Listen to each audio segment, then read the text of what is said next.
Setiap hari Jumat, ada tangan-tangan yang memberi, tanpa tahu kemana persisnya uang itu akan pergi. Tapi siapa sangka, dari kotak infak yang terlihat sederhana itu, terkumpul puluhan miliar rupiah. Bukan untuk membangun gedung megah, tapi untuk menyelamatkan nyawa manusia. Beberapa waktu lalu, publik dikejutkan oleh satu kabar. Infak Jumat Muhammadiyah disebut-sebut mencapai 70 miliar rupiah. Di saat yang sama, 30 ton beras dari Uni Emirat Arab didistribusikan melalui Muhammadiyah untuk korban bencana. Apa yang sebenarnya terjadi? Fakta atau sensasi? Mari kita bahas dengan kepala dingin dan hati yang jernih. Infak Jumat bukan hal baru dalam Islam. Sejak masa Rasulullah SAW, umat diajarkan untuk memberi secara rutin, meski sedikit. Muhammadiyah, sebagai salah satu organisasi Islam terbesar di Indonesia, memiliki ribuan masjid, sekolah, kampus, dan rumah sakit. Ketika pimpinan pusat mengeluarkan instruksi, infak Jumat difokuskan untuk korban bencana. Maka yang bergerak bukan satu masjid, tapi sebuah jaringan nasional. Ini bukan donasi elit. Ini bukan sumbangan konglomerat. Ini uang receh jamaah. Uang 10.000, 20.000 dari petani, buruh, pedagang kecil. Angka 70 miliar rupiah memicu kekaguman, sekaligus kecurigaan. Perlu diluruskan, menurut Lazismu, angka yang tercatat resmi di pusat sekitar 36 miliar rupiah dari satu momentum Jumat. Lalu dari mana angka 70 miliar? Angka itu adalah estimasi potensi nasional, termasuk infak yang dikelola langsung daerah, belum seluruhnya dilaporkan ke pusat, dan disalurkan cepat di lokasi bencana. Dalam kerja kemanusiaan, yang terpenting bukan angka di headline, tapi berapa banyak air bersih yang sampai, dan berapa anak yang bisa makan hari itu. Dana bukan tujuan akhir.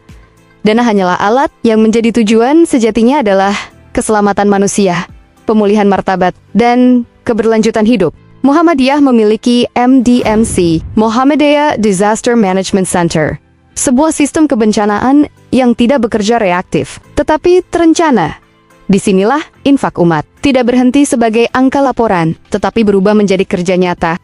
Setiap rupiah infak tidak langsung dibagikan tanpa arah. Ada pemetaan kebutuhan, ada skala prioritas, ada standar kemanusiaan, logistik pangan.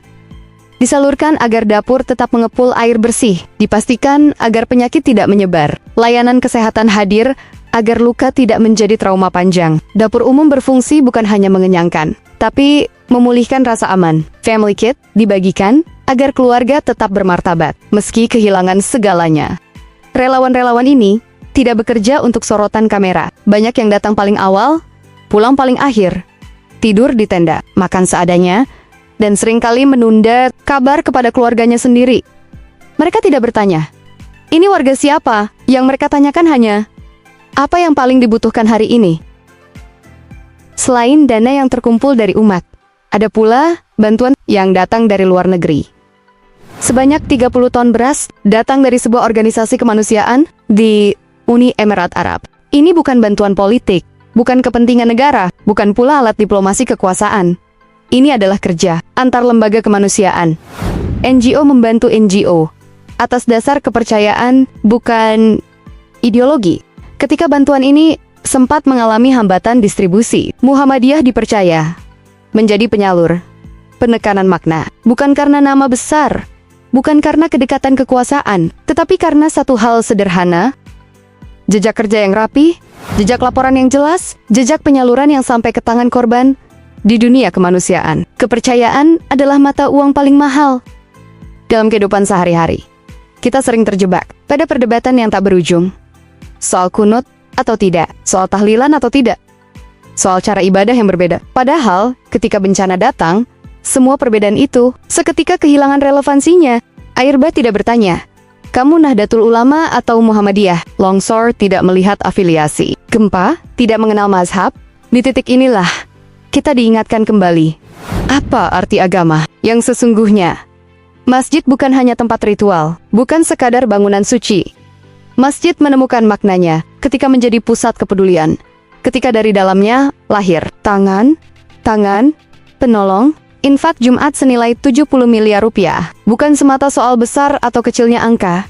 Ia bukan statistik untuk dipamerkan, bukan pula kebanggaan untuk dipertontonkan. Ia adalah pesan moral bahwa ketika umat memilih untuk bersatu, ketika kepedulian dikumpulkan dan ego dikesampingkan, beban sebesar apapun tidak lagi terasa mustahil, karena ia dipikul bersama. Dan 30 ton beras itu bukan tentang dari mana asalnya, bukan siapa yang menyumbang paling besar, atau siapa yang paling dulu menyebut namanya. Yang lebih penting adalah kepada siapa ia benar-benar sampai, apakah ia hadir di meja orang lapar, di dapur keluarga yang nyaris kosong, di tangan mereka yang selama ini lebih sering diam daripada mengeluh.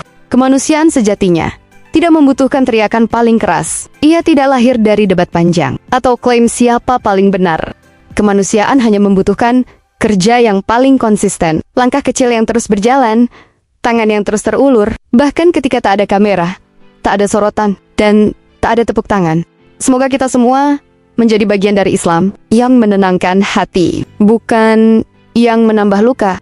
Islam yang mempersatukan, bukan memecah belah. Islam yang menguatkan sesama, bukan sibuk mencurigai. Islam yang hadir saat manusia benar-benar membutuhkan, bukan hanya bersuara ketika keadaan sedang nyaman, karena pada akhirnya iman tidak hanya diuji oleh seberapa lantang kita berbicara, atau seberapa sering kita menyebut nama Tuhan.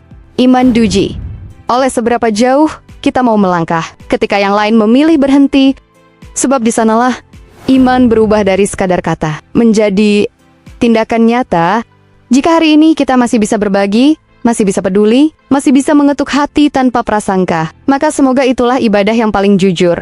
Bukan untuk dipuji manusia, melainkan untuk dirasakan manfaatnya oleh sesama.